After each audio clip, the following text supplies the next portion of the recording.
Okay, great. So I think we're gonna get started, and those who join later, the more the merrier. First off, we want to thank you for joining us and taking time out of your schedule to hear what we have to say. Just a little background on the webinar. All of us work in the real estate industry. Everyone will give their introduction soon, but basically the goal of this is really to show people where to start.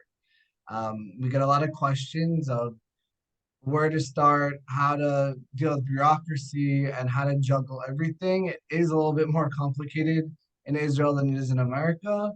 With professionals like the three you'll hear from over the course of the night, hopefully it can guide you in some sort of direction of where to begin. And again, I'm Sammy, and if you have any questions, we're going to answer them at the end, and please feel free to message me them. We're going to start with a personal intro from each person, what they do, how they can help you, and then we're going to go over some scenarios to further explore really how these professionals can help you in your endeavors to buy in Israel. And then we'll finish with a Q&A. And in between, Maxine, who you'll hear more about, will give us a little bit of information about Netanya and exclusive deals. And Barak will do the same for Tel Aviv. So we'll get the night started and we'll start with Yair, who's going to introduce himself, and we'll then go to Barak and then to Maxine. Okay, now you can hear me. Good night, good evening here, good night here, good evening by you. The idea of this webinar when we started doing is really to give you, like Sammy said, to give you some kind of an introduction. In the allotted time of about 45 minutes that we'll be speaking, we're not going to cover everything that there is in real estate or the whole transaction, but the idea is to give you some main points for you to think about at the process. Of course, like Sami said, we're going to have time for questions, and we of course we'll send you all our details, and so you can all contact us individually for any questions you might have. As you can see, my name is Yair Givati, and as you can see on here, the firm was started by my father in 1969. So we've been doing real estate for a few years now. And predominantly deal with real estate and things that are related to it. When I joined the firm, we started working with foreigners buying in Israel, and what we specialize in is really helping foreigners buy in Israel, guiding them by the hand from the beginning process till the end, holding them, telling them what to do. I'm not sure exactly where all of you are from, but it's between the 6,000 to 8,000 miles away from Israel. So even if you do real estate in the US, you don't do it in Israel. So things are different. If I'll give just, a couple of quick examples, the date of closing, as far as you know, the date of closing is the defining date in America, is the day you make the last payment and when you take possession of the apartment. That's when you make the major portion of the payment, and that's the defining date. In Israel, it's quite the opposite. The day you sign the contract is the day that defines the purchase. That's a date that defines when you actually purchase the apartment. Even if you buy from a builder and the apartment is going to be ready in 2 or 4 years' time, the defining date is still the day that you sign the purchase agreement, and everything derives from that. So, for example, we as lawyers have to report the transaction to the tax office within 30 days of the signing. The purchase tax has to be paid within 60 days of the signing. Even if you're going to have the apartment ready in 2 years' time, 4 years' time, the purchase tax has to be paid at a much earlier stage. And this is one major difference. Another major difference is contingencies. As far as you know, there are 2 major contingencies. The first one is the inspection contingency, and the second one is financing. If usually within 30 days you have an issue with the apartment with the inspection, or if you have an issue with financing, you can cancel the agreement and move on and don't have to continue with the transaction. In Israel, it's quite the opposite. It's all the contingencies have to be done prior to the signing. Once you've signed, you're committed, and if there's issue with the apartment, you'll have to buy the apartment as is. If there is issue with financing, you'll have to find the transaction. And this is really why we're here, to guide you, to help you, to teach you. And each one of us has a lot of experience and knowledge. And what we do, especially, is work with foreigners and help them through the process, beginning to end, to make sure, everybody hears about a nightmare story of a friend, of a friend of a friend. Thank God with, the people we have here this evening, things like that don't happen because we really care about you and we hold you and guide you to make sure nothing like this happens. This is me in a nutshell, and you'll hear from me later on here at Barak. Sorry, Barak. Maybe before you start, we just had a few more people join. Basically, what we're doing now is just introductions and just to catch you up. So go ahead, Barak. Hi everyone, my name is Barak Daon. I'm an owner and broker at Daon Group Real Estate. We specialize in Tel Aviv. As Yair summarized it really well, the dynamic of how we work is very important. We work as a team. You need a lot of different professionals during a real estate transaction, if it's for making aliyah, if it's for buying as a holiday apartment or as an investment. So basically what we do is we specialize in Tel Aviv, and a little bit about myself. I always like to, since we're talking about a big transaction and a long process that could take a week, but could also take a couple of months to even up to a year. It's important that we all know each other. So for those who are interested in Tel Aviv and will work with me in the future, I went to college in the U.S. I was a lone soldier over 7 years in the Israeli army. Still do reserves. Have two daughters and a son, and I'm happily doing real estate, and I'm happy to be part of this team, both with Sammy, Maxine, and Yair Givati, and other important professionals that are part of the process. So I'll be talking about Tel Aviv. I was told I have 1 minute to introduce myself. I can be talking about my wife and kids forever, so I'll stop in here. But nice to see everyone joining us, and we'll speak more about Tel Aviv shortly.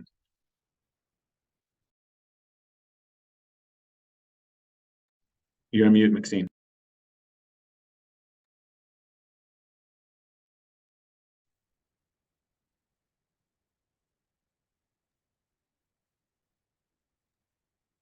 Hello, can you hear me? Can you hear Yes. me? Just okay. Good evening, America. Good morning from Netanya. My name is Maxine Marks. I'm also known as the Pink Lady. Check out my website and you'll find why I'm the Pink Lady. I made Aliyah from England 36 years ago. Came straight to live in my beautiful area in Netanya called Ramat Poleg. Normally, if I was in front of you all and could see you all, I would ask many of you, have you been to Netanya? But since you can see me and I can't see you, I have no idea the answers. I run a wonderful family real estate company together with my husband and my 3 grown-up children and some wonderful office workers. Absolutely love what I do, making new friends, clients, bringing them to live by the beautiful sea. I'm extremely blessed that most of my clients become good friends. Take a minute to look at my testimonials on my website, which we're going to send now, and hear what my clients have to say about us. Buying a property in Israel is not just a commercial move, but an emotional step too. The feeling of owning a piece of Eretz Yisrael is very special.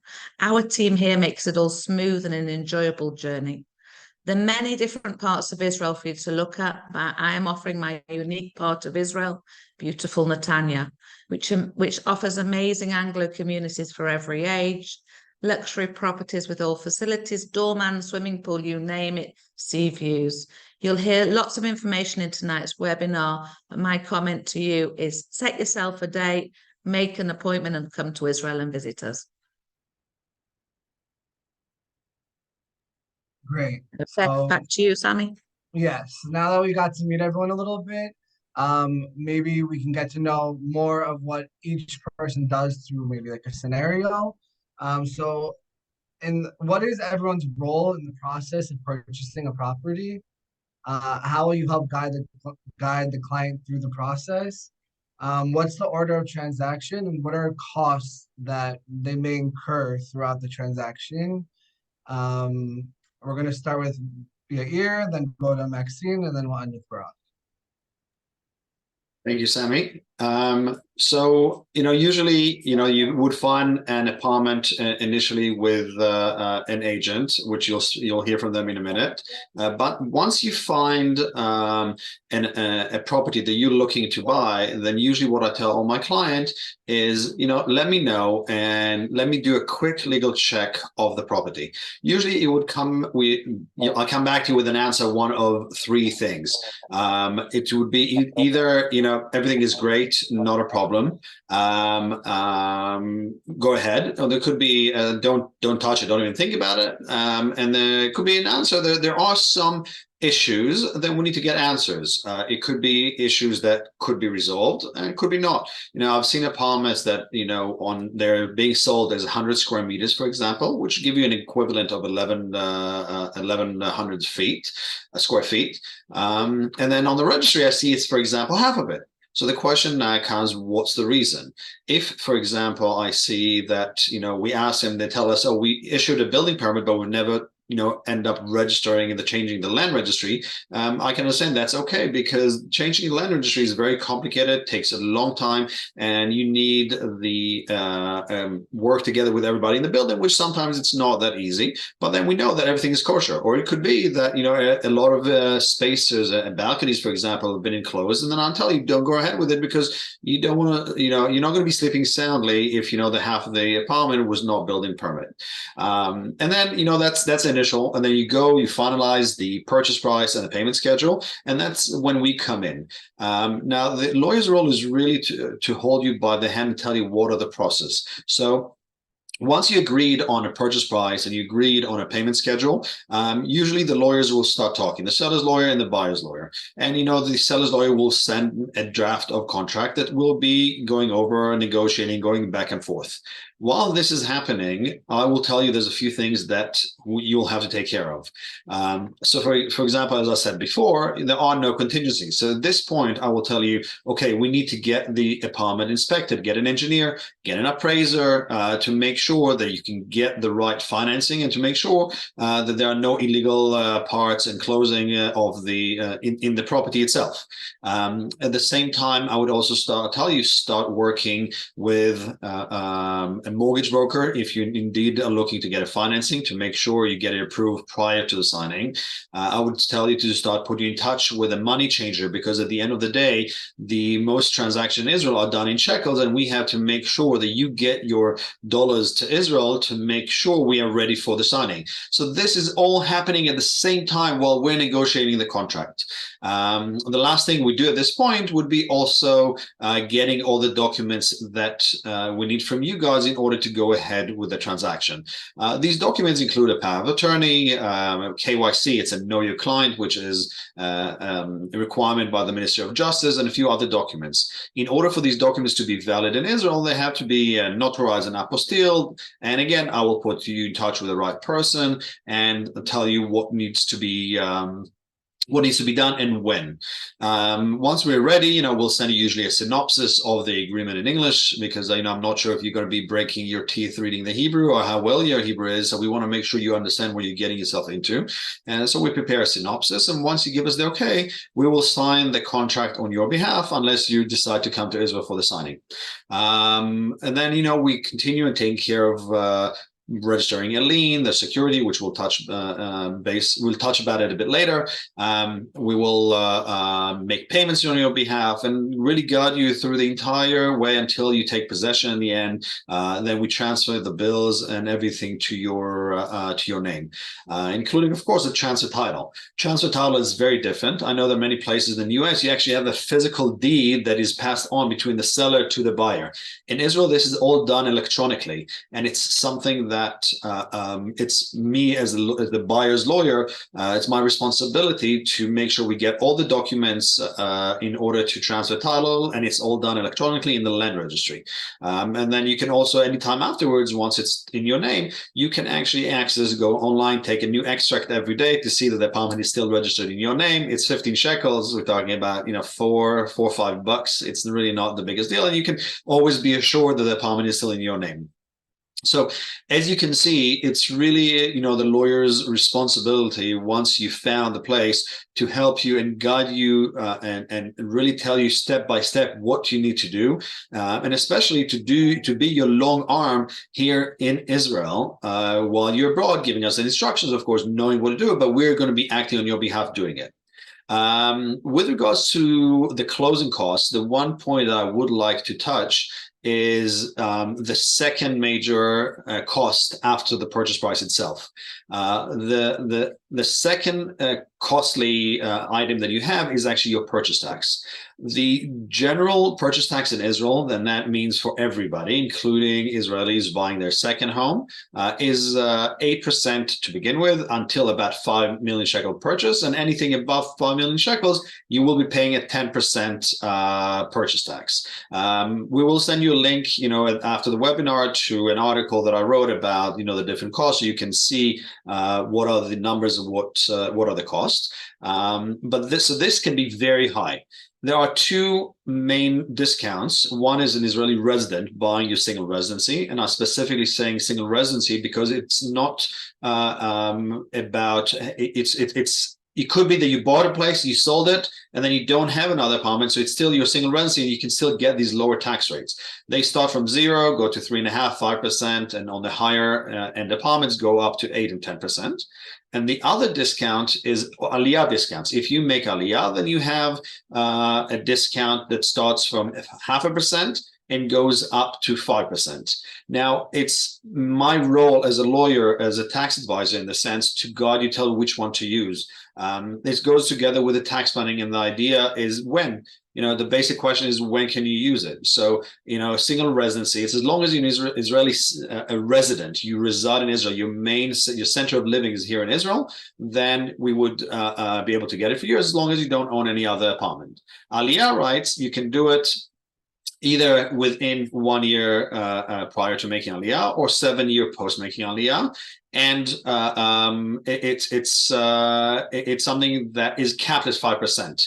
They equalize at about 6 million shekels. Anything below that, you'd better off using your single residency, and anything above that, you're better off using your aliyah rights. Now, like I said, I'm not going to go into it. I can go in now and do a 45 minutes chat and a lecture just about the purchase tax. I will not go into it. This is just a bit of an idea, and I'm telling you that it's your attorneys, it's your lawyer's role to tell you what other options are there to get you the discount and save you as much money as you can.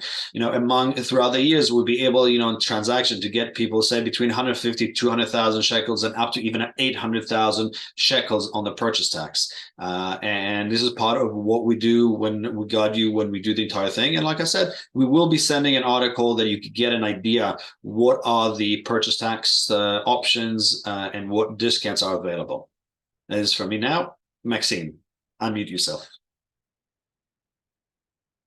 Thank you, Yair. That was great. So the most important thing, guys, when you're looking to buy real estate, whether it be Tel Aviv, Netanya, or wherever you choose in Israel, is to choose a real estate agent who knows his area, knows which is the best place, the best building to recommend you, knows where's all the facilities, all the local shuls, which buildings you'd possibly want to keep away from. Like it is said, there's often horror stories of people going into the wrong area. So choose an agent.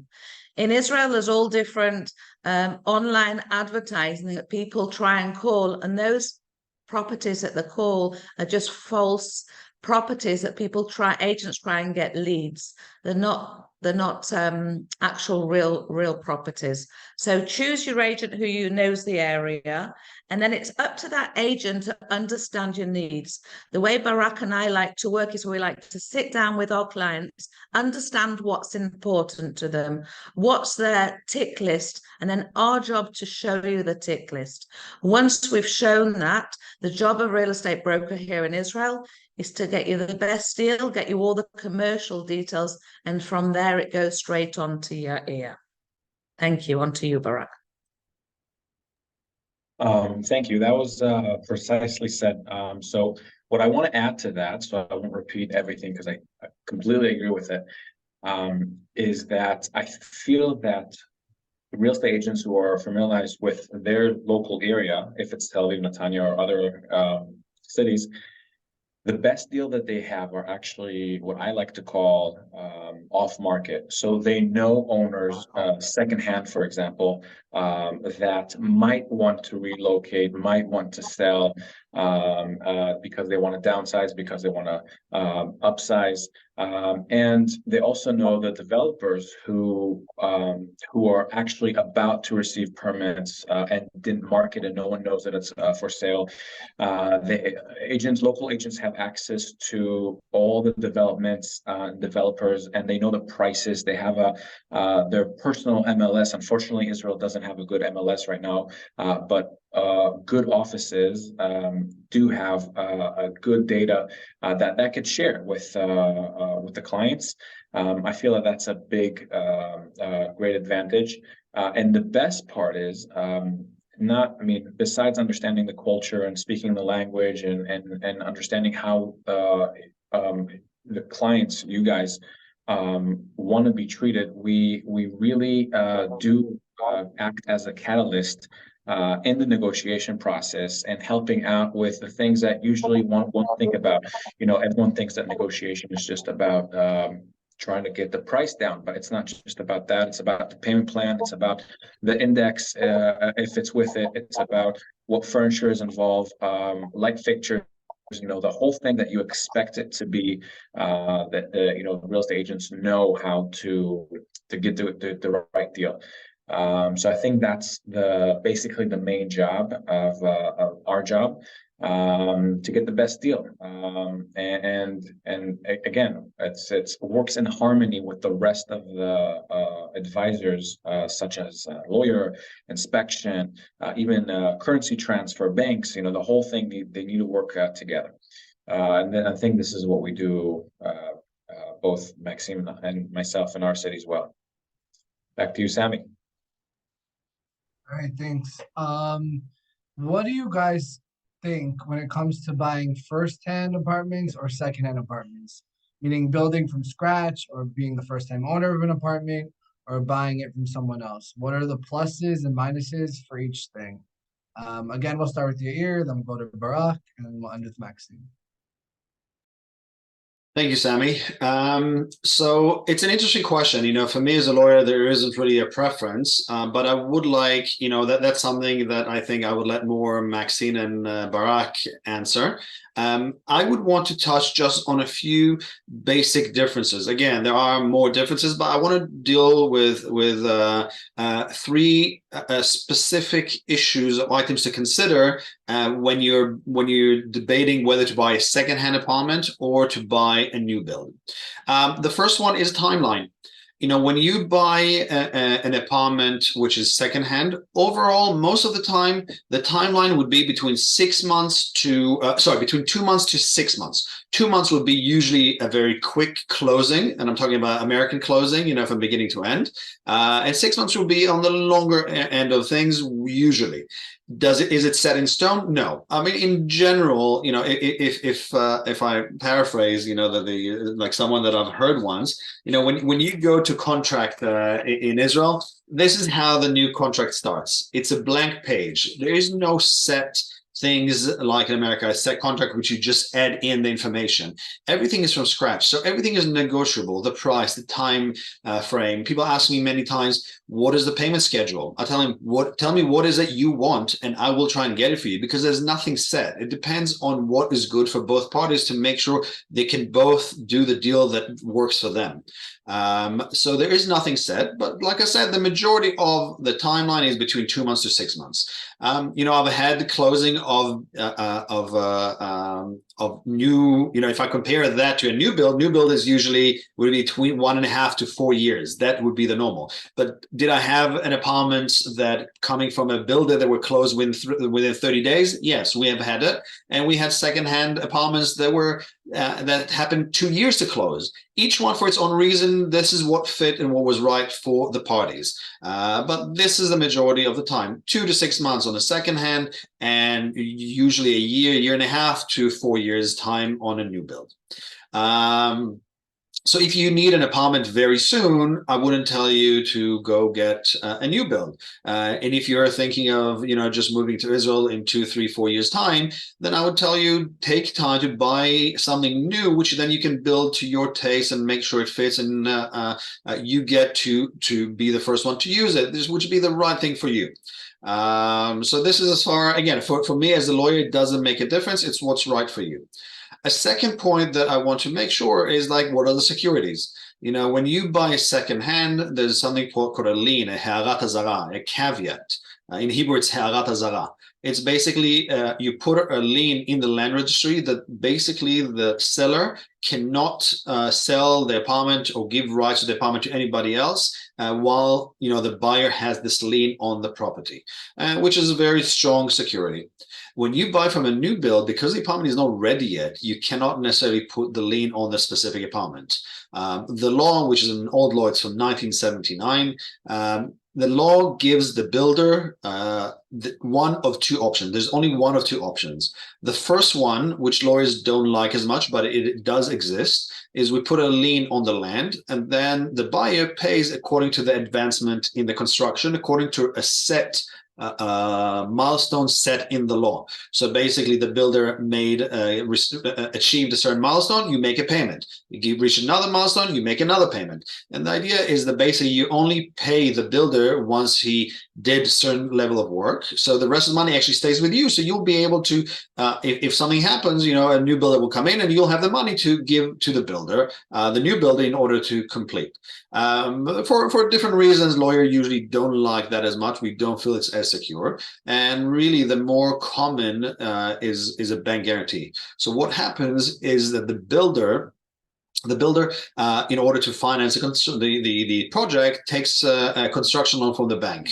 And then the bank actually gives the money to the builder. And when a buyer makes a payment, every payment goes to the bank, not to the builder. You're never allowed to pay the builder. You have to pay the bank. And the bank basically releases the money to the builder. And you get a bank guarantee from the bank. You get a certificate from the bank with a bank guarantee. So if something happens, the bank would either step in to finish the construction, or we'll give you back the money together with building index and interest on your money. So, this is a very secure. So even if you buy an apartment, and I've had deals like that apartment is going to be ready in 6 years' time.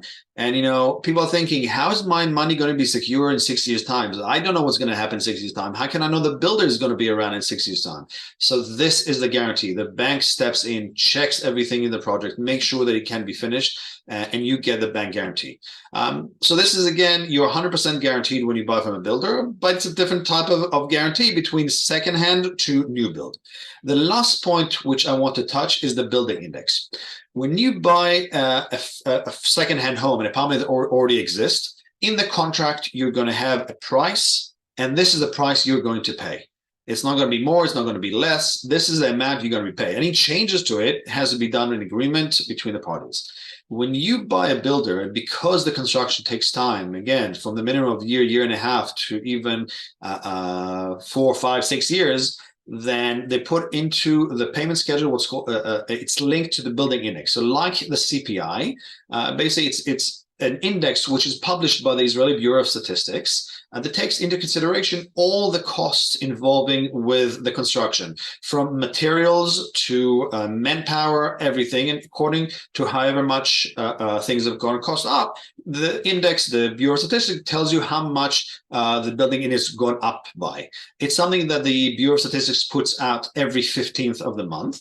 And what happens is basically whenever you're about to make a payment, you compare what is the index at the time you want to make the payment, compare it to the index at the time when you sign the registration form, and by however much it went up, so will your payment. Now, why am I saying up? Because this building index never goes really down. It might slightly go down, but in any case, but in the contract, it always says that you'll never pay less than what it says in the contract. But overall, we have seen that pretty much on a payment schedule of most of the contracts, it does go up. And the problem was that, historically, traditionally, it used to go up by 1 to 1.5% a year. Which means even if you have a normal 2-year schedule, it went up by 2 to 3%. It's not such a big difference. The trouble that since COVID, because of cost of materials going up and shipping, the cost of shipping has gone up, the index went up by between 5 to 60% a year. That means that if you have a 2-year payment schedule, price could have gone up by 10 to 12%, which made a huge difference for people. So the legislator stepped in and they actually legislated a law that caps it. For the first 20%, they are not allowed to charge you any index, and any consecutive payment has half of it is linked and half of it is not linked. So if I'm going to give a numeric example, so if you have a payment schedule of 20%, 30% and 50%. So the first 20% are not linked at all. The 30%, 15 will be linked and 15 is not going to be linked. And the 50, the last payment is going to be 25 linked and 25 is not going to be linked. So overall, it's more or less that only 40% of the entire purchase price is linked to the index and not the entire purchase price. But and again, we will guide you through this specifically, but what I want you to take into consideration when you're buying a new build is that the price on the project, the purchase price in the contract is not the final purchase price, and you will have to add more. And the one thing that you need, why is it important? Because you need to get ready for it. Know that you have this extra payment. And know also that if you are taking financing, the financing that you're taking, whether it's going to be 50% or 75%, depends whether you're an Israeli resident or citizen or you're not. And then I can speak about it a bit later on about the mortgage options. It's out of the purchase price as it is on the contract. And anything that goes above it due to the index will have to come from your own sources. So you cannot actually get financing for it. This is why it's a very important point that I want to bring up for you to think about and consider when you're buying from a new build. So these are the 3 main points that I have for you to think and consider when you're debating between a second-hand apartment to a new build. That's it for me. Okay, so I'll share what my clients basically share with me their consideration, because for me, Tel Aviv has lots of property for sale for secondhand as well as a new development. I don't have a reference. It's up to the client. The client is the one who dictates and decide. I'm here to give the pros and cons of each one. And Yair, I want to repeat Yair, but he basically said most of them. But the things that buyers think about when they think about the new development or secondhand are basically the budget, the timing, and lately in Tel Aviv specifically, the bedroom size. So, and I know in the US, everyone's used to a massive bedroom size. In new developments, usually for many reasons, bedroom size are smaller from the old build. So what you'd see in the secondhand and properties that are over 10, 20 years old, I would say closer to what US residents usually are used to. And then in Tel Aviv, if your next visit, you just have to come and start experience and see and understand the size. But basically in Tel Aviv, the bedroom is the place that you just go to sleep in. It's more about the outdoor, the living space, the kitchen, the open space environment for people to, together to live, and also the balcony and the outdoor, the location. So it basically, if you put those parameters, that's what buyers usually consider. And when it comes to budget, usually there's a big, if you buy off-plan property that's just about to or just received a permit, so we're talking about at least 3 years of construction, there's I would say a probably 5 to 10% decrease in price, again, if you have the right deal, whereas the same exact property, one building down that's today ready, will be more expensive. So those are mainly the thoughts and the considerations buyers have. Lastly is the safe room. I would say I feel that lately in the past year or two, it's less of a consideration for people for a safe room in Tel Aviv. But after the last operation, which was about, can't even remember, a few years back, that was the number one consideration, people having safe room. So it's something about the timing.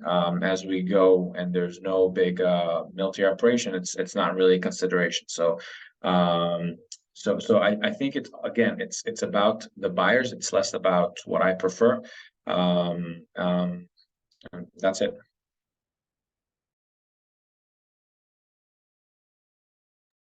Maxine, unmute yourself. Yeah. Okay, am I unmuted? Okay, so now over to me. So my first comment for everything is personality. You people know what your personality is. You ladies out there, do you want to buy an apartment where somebody else has used the bathroom? Do you want to have brand new bathrooms? Do you want to choose everything yourself?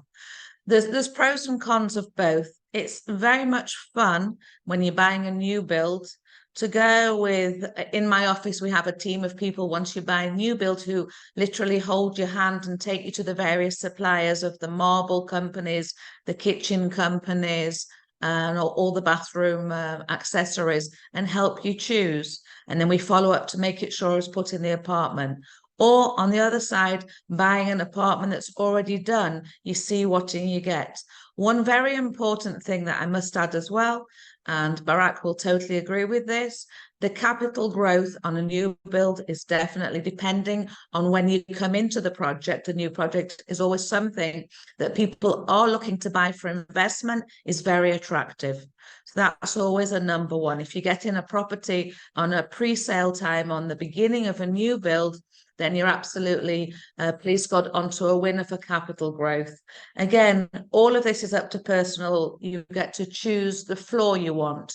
You don't like high floors. You can come into a new build, choose second or third floor. I've had many clients who've said to me, Maxine, I don't want to walk into the 10th, 15th floor. I want to be in low floors. So if we're marketing a building of anything between 16 to 21 floors, they've got the choices which floors to go to. The pros of a resale. You've got children coming to Israel, going to Yeshiva, going to SEMS, and you want to have a place to be when they're here.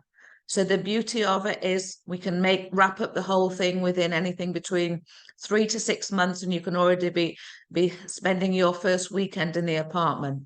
So those are all the pros and cons that you need to look at.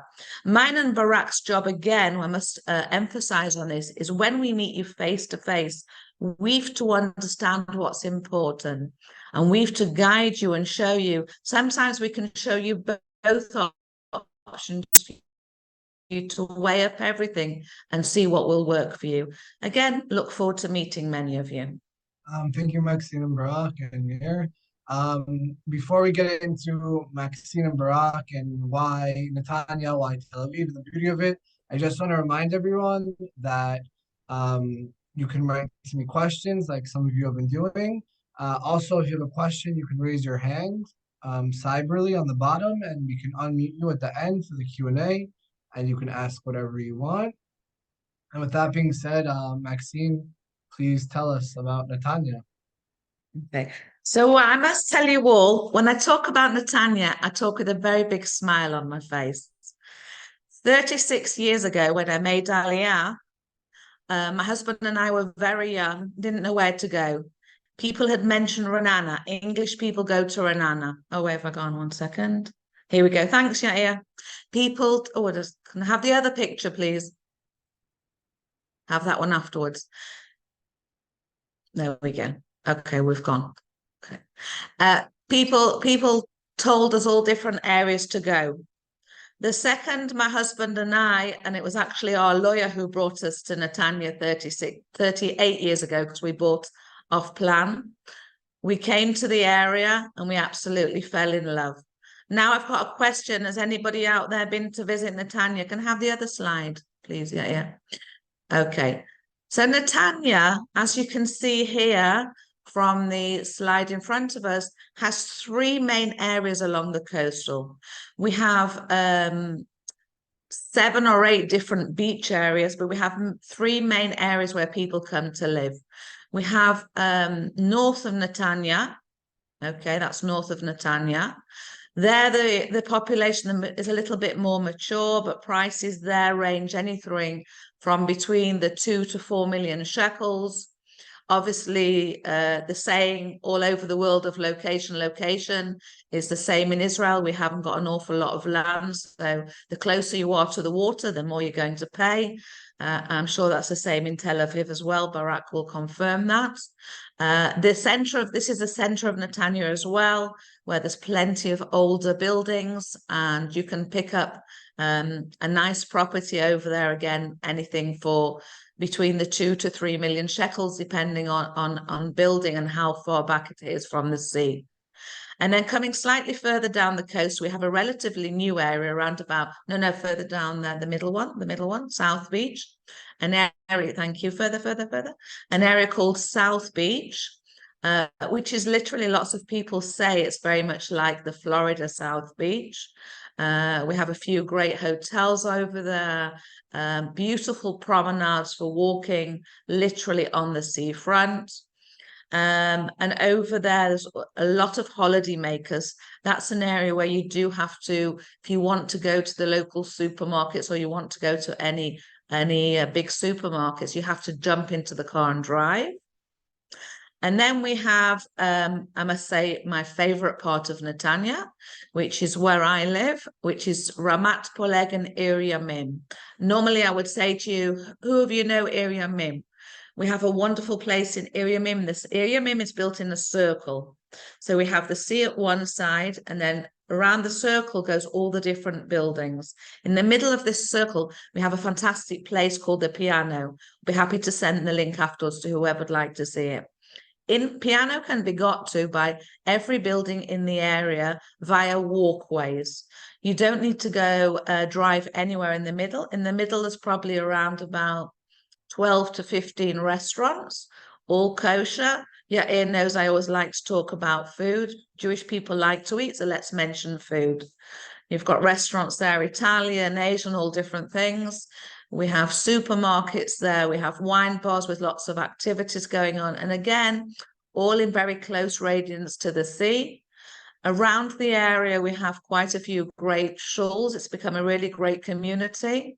There's a new American shul run by a guy from New York, and over Yom Kippur, just now Rosh Hashanah, they had over 200 new people to the area who joined the shul. So it's becoming, Mainly American. Mainly Americans. It's becoming a really, really community area there in the shul.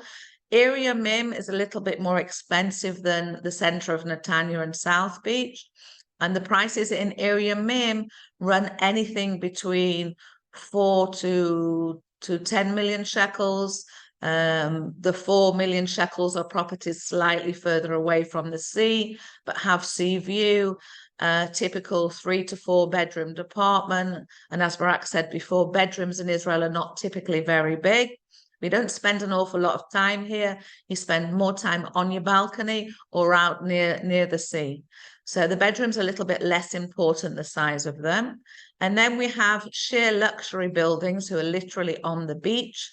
And like Yair can talk about law for hours, I can talk about my beautiful luxury apartments on the beach.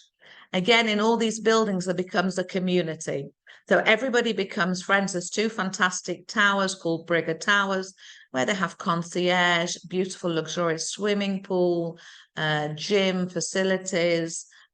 Even in one shul, they have an Ashkenazi shul, and the second building, they have a Sephardi shul.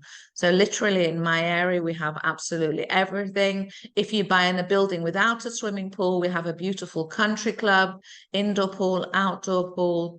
I live in the area called Ramat Poleg, which is mainly private family homes, 2 floors, 3 floors, private swimming pools near the beach.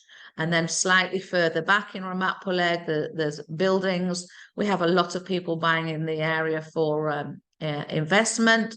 And then slightly further inland, we're working on a few great projects, yeah, that's it. That's great. Thank you for that cursor there. We've got some great projects that will be ready in 3 to 4 years, which you can buy something there probably between $600,000 to $800,000, which gets you into having your first foothold in Israel, and will be ready in 3 to 4 years. Lovely project. So I'll be happy to send information to anybody, but I hope I've given you a little insight about my beautiful Netanya. Thank you. Over to you, Barak.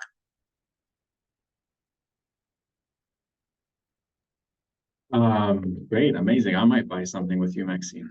Yeah, like So on technical, let me share screen.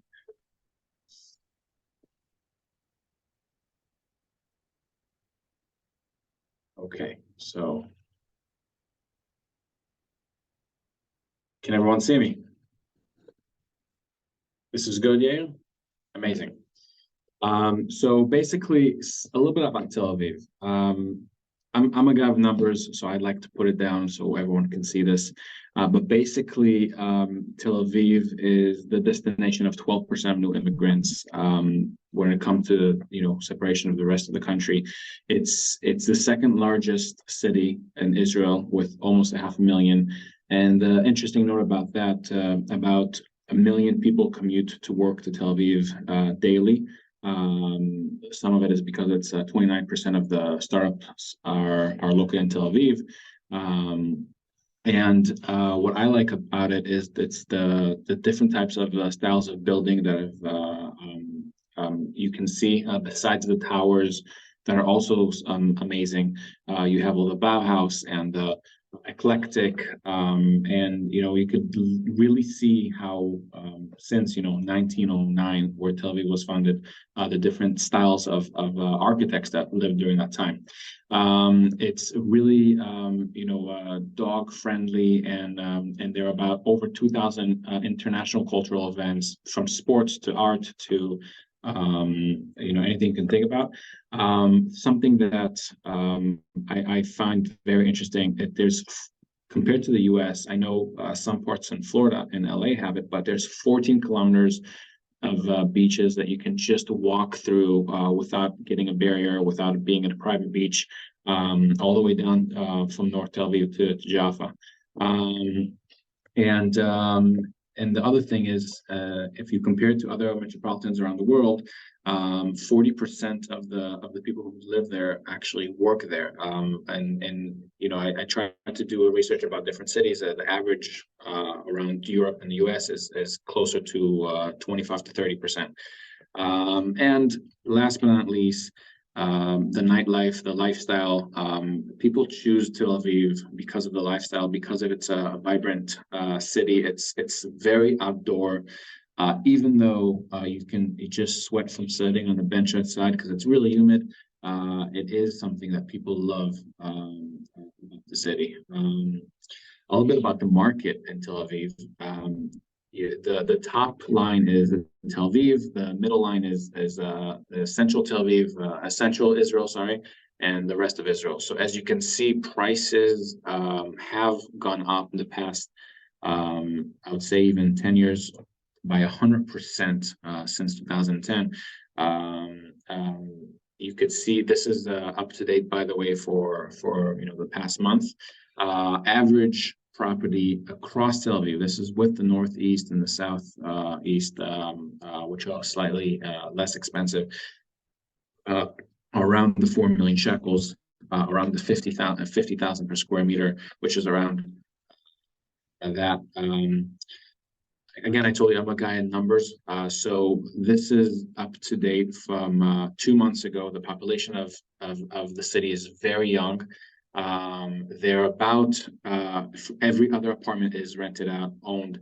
And the academic 37% is including the people who are still in high school, mid school, and newly born. So academic means 16 years of school, at least a bachelor degree. The rooms, Tel Aviv specifically, what we say in Hebrew is a 2-bedroom, which is a 3 rooms. That's the highest amount of rooms. That's the highest amount of actually new developments that are being built. I have a lot of requests of 5 rooms and up, which usually people will start with that, and then slowly, as they see the different properties available and what they is being under construction, usually they understand that they have to compromise for the number of rooms to 4, but the most that are being built are the 3 rooms. That's the most common. Also, and from the second hand as well. I'm going to end with this slide about the city. And again, I'm open for questions. But what I found interesting, again, I'm a guy with numbers, that every property in Tel Aviv eventually is sold. So if I look at the past, at the specific neighborhood in the Old North, I chose this neighborhood because it's where the office is located, which is around Dizengoff Norder, for those who are familiar. In the past 6 months, there were 243 new apartments for sale, where there are 253 apartments sold during that time in the Old North of Tel Aviv. Meaning eventually, really, as you see that there's new properties go on the market, and eventually they're sold within the mark of around the 6 months. In this specific area, the average price is around the 5.6 million shekels, which is about the 69,000 per square meter. I'd say 70,000 per square meter. It is one of the most expensive neighborhoods in the city. Yes, there's areas that can go down for 50,000 per square meter. And areas, by the way, this is the average, so there are prices that are even more expensive on the shoreline. The rent is about an average in this area is almost at 10,000 per month. And about the rent, which is important, big difference in the US and Israel, is the tenant on top of rent pays the homeowner association and the municipality, what's called the Arnona. So the 9,500 goes directly, and there's no more overhead costs for that. What I see is the biggest significance in Tel Aviv is if you look at the appreciation average in the past 5 years, it went up around 8.5% per year. Yes, 1 year was crazy, 20%, and another year around 5%. But if you look at the 20 years, it appreciated on average at 4%. So you can really say that that Tel Aviv is being getting up there in the top cities of not just Israel but in the world, and that's it. I mean, I'll be honest, this is hard to give a speech without seeing people's facial reactions and questions. So I hope I did well. I hope I know how to exit maybe help me out. How did I do? Good. You're back with us. Back to you, Sammy. Amazing. Again, just wanted to remind anyone, if you want to ask questions, not through typing, just raise your hand and we can unmute you. The first question we got though is why now? Why should I buy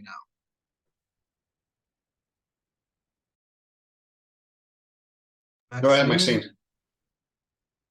Unmute yourself. So I'm wide awake now. So Barak, where can I go in Tel Aviv at 2 in the morning? Is there any bars open now? Yes? Actually, Restaurant, many, coffee? many. Okay. They Okay. just So opened. why? Okay. So why now? Absolutely perfect answer. Today, your dollar is 3.85. So you're 20%, you're going to get 20% more money for value than you were going to get a year ago. So there you go. The dollar is totally in your favor. Not good for the shekel, but for foreign buyers now is the time. How many of you have said over the last 4 or 5 years, I wish I'd have bought last year, I wish I'd have bought 2 years ago? Don't be in the situation a year's time and you say, oh, the rate was 3.8, why didn't I buy? So that's my opinion of why now. 82. 382. Thank you. There you go. So even more so. That's the time. Why now? And Tel Aviv's still open all hours. Yeah, I just shared. I agree with Maxine. I'll share again my screen. Okay,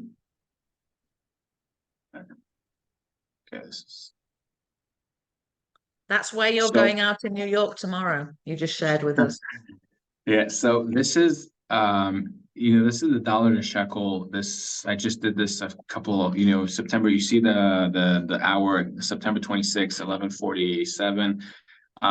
If this is a 1 year span, so as you can see, the shekel was weaker and stronger. But for every $1 million, there's a 500,000 shekels increase. I think this is significant, and this is great. I just did a deal with clients from the UK who bought something at 9.1 million shekels, which is about the 2 million pound, where when they started the process, which was about a year and a half ago, their 2 million pounds was only around the 7.6 million shekels, and everything that they saw they were happy with, but it wasn't enough. And once I showed them according to their specifications what they want, they said, wow, we can't afford this. This is 9 million shekels, which is over our limit, so we're sorry.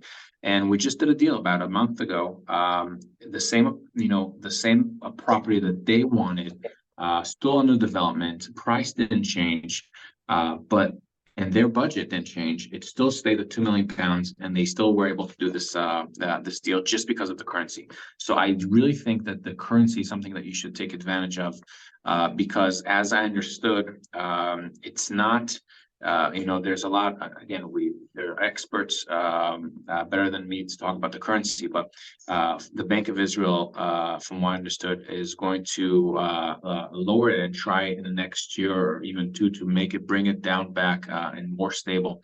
There are a lot of effects why the currency has changed now. What's going on in Israel government, what's going on Iran, with the current situation of the Israeli market, but I do believe that because of all that, the advantages. I'll take myself as a client. I realize of what's going on, and I believe that in next year prices will go up, not just because of the currency, but because prices will go up. So I'm in the market right now. I'm looking for good deals as an investor because I realize that my power of negotiation, and this is not because predicting the market, because of just being in the game, I'd say. I'm negotiating for clients deals I've never realized I could take off. Yair and I have a deal that I think tomorrow is scheduled to sign, and about 2 weeks ago we've done a deal that was I was just scared for the buyer, and I was scared for the process taking too long, because the amount that I was able to drop with the developer was so significant, close to 1 million shekel, which is unheard of, 7 to 10%. I never believed that would have been the event. So I believe that in the future, which kind of takes me back to about a year ago. A year ago, deals were closed at asking price, and I really scared that will be the situation in the future, in a year from now. So if we want to be able to take advantage of the current market, I think this is the right time to do it. Not just a new development, but also with secondhand apartments. I just want to add one thing is if you look at the numbers in Israel, there is a shortage of about 100 to 120,000 shekels, 100 to 120,000 apartments a year. Shortfall of what people are looking versus what's available.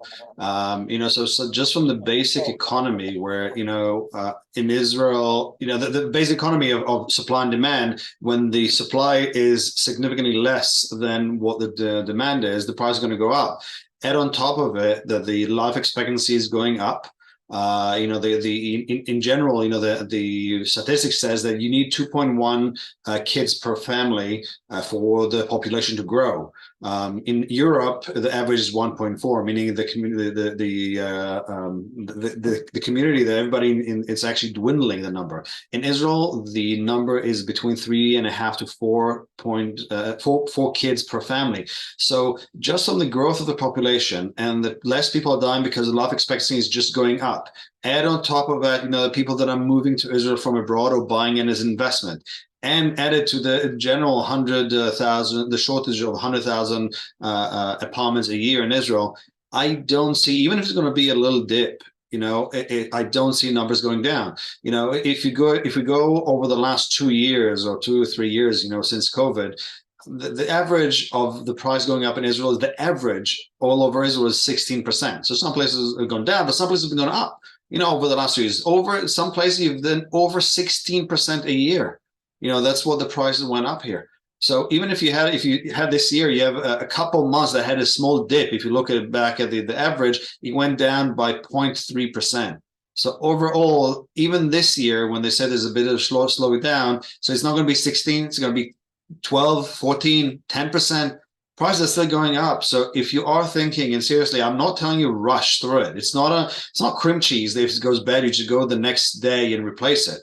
You need to do it settled. You need to do it the right process and not rush through it. But if you are interested, the sooner you get on to starting the process, you'll get a better price and more bang for your buck.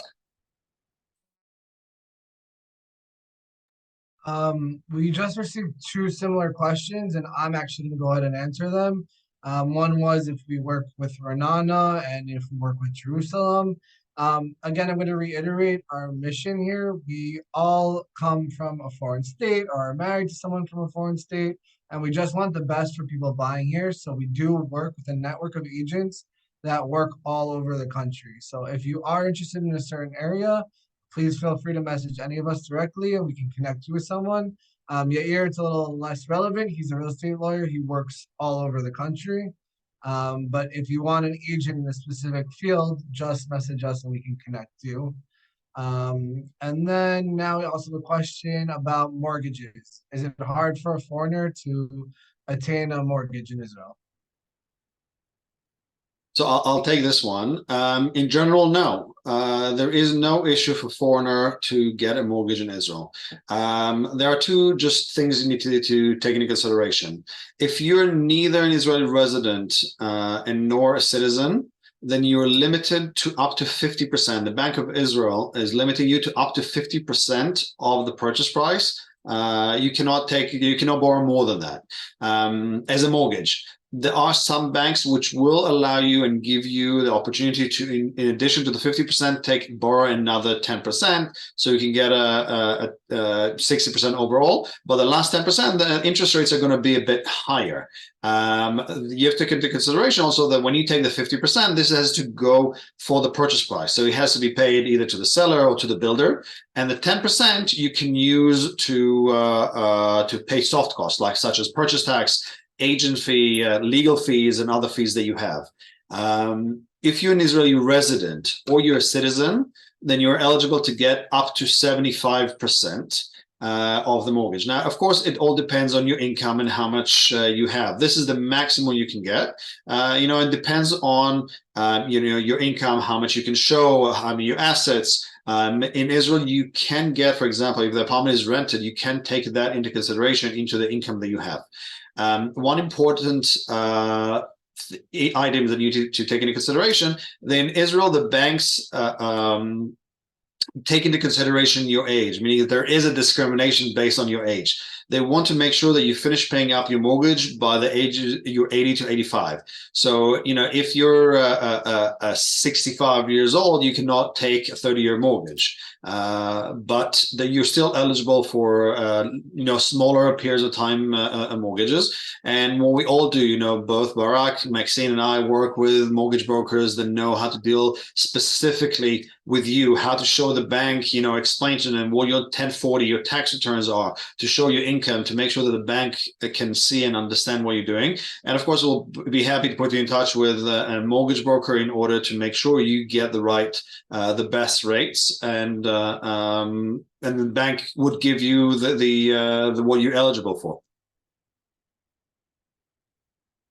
We have another question here.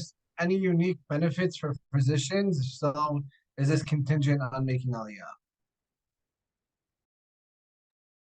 Again, I didn't understand the question. You're on mute. I can't hear you.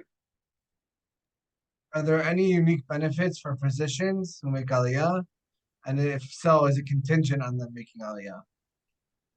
When it comes to mortgages, no, actually, there used to be some benefits, but overall, they're not there. They could be even higher than what the bank would really achieve.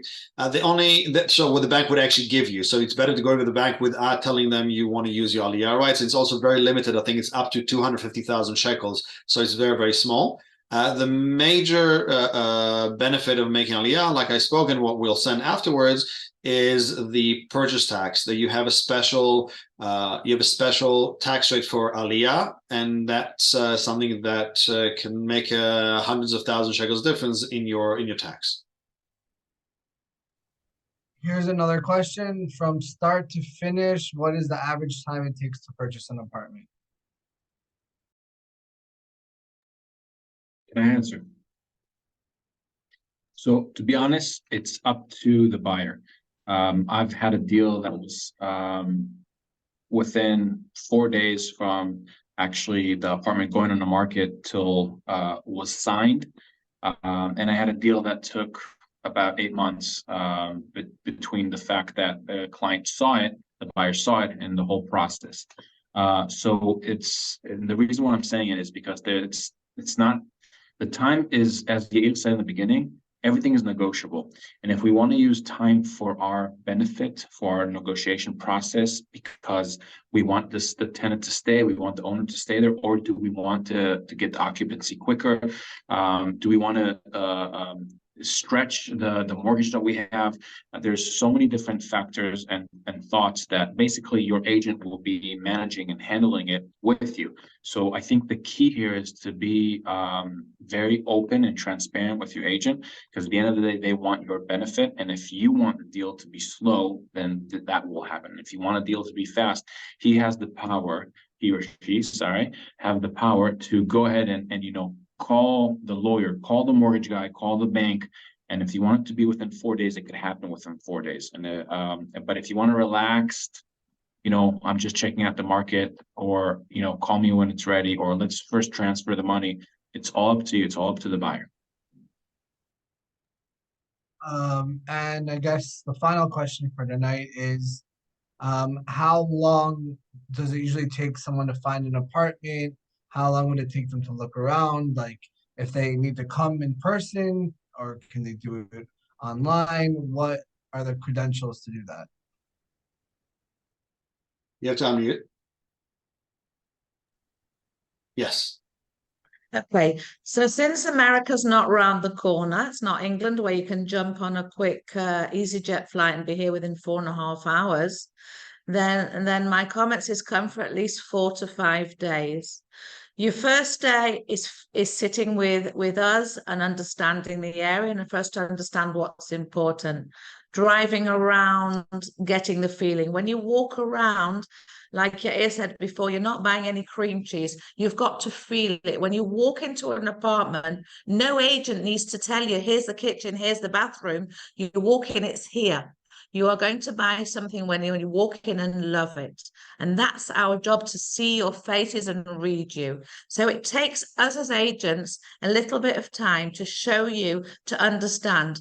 My first viewings with my new clients is maximum 3 properties to understand what's important. When those 3 properties haven't been right, we continue to the next 3. So the first 1 to 2 days is understanding.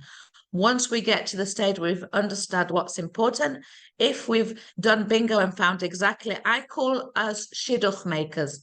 Mine and Barak's job is to make the shidduch. Once we've done the shidduch, we bring it to Yair to get the shidduch married and closed up. So I would I'm the say, rabbi. You're the rabbi. Let's say after day 3 or 4, then if we've done our job right, and if you've fallen in love or the timing's not right for you, then you should be leaving a power of attorney and getting all your ducks in a row with your ear and flying back to Israel and going back with those T-shirts. Do you remember years ago, you used to come to Israel and you used to go to the markets and you bought a T-shirt. All I got in Israel was this ugly T-shirt, this lousy T-shirt. Do you all remember that? Please say yes. So now we have T-shirts made saying, when I leave Israel, I went home and bought a luxury apartment. So there you go. I just want to add one last thing to that. During COVID, we were actually, I think, in a way, achieved a high that we were able to do the whole process without people ever stepping in Israel. So it's something that is doable. Meaning, if people have either seen a place or they know have been in the past, you don't have to come to Israel. We can get all the documents that we need from you there and take care of everything. And I literally mean everything. It's from doing the negotiations, opening a bank account for you, signing the contract on your behalf, signing a mortgage, getting all the documents that we need from you, taking possession of the apartment, transferring title, transferring the bills, everything done, getting the money in Israel, the mortgage, everything, the entire thing, beginning to end, without you stepping in Israel. Do we think it's the best way? No, I think what Maxine said is the best thing. Come see it in your own eyes. But is it doable? Yes. If you know of a place, if you've seen a place, if you know Netanya, the back of your hand, and Maxine showed you a great apartment that fits all, ticks all your boxes. If Barak was able to find you the place in Tel Aviv that actually has parking, and you said, I want to grab it as soon as I can, we can all take care and do it from you for you without you stepping here. And Barak and Maxine have shown apartments, over Zoom, and we have clients that's never stepped in Israel. We're able to take care of it. It's all doable. I'm going to share with you just now the screen of the contact details of all of us. And I would just like to say that end this webinar by saying, first of all, we love working with each other. We work very well with each other.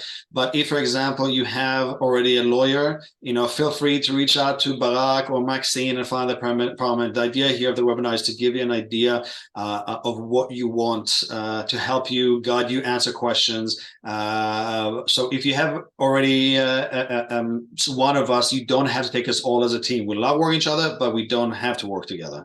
And the last thing, we all love working with foreigners. This is really the majority of what we do, and that means helping you and guiding you. So any questions, we give here our cell phones and our email address. So if you have any questions, feel free to reach out to us. We'll be more than happy to answer any questions we might have.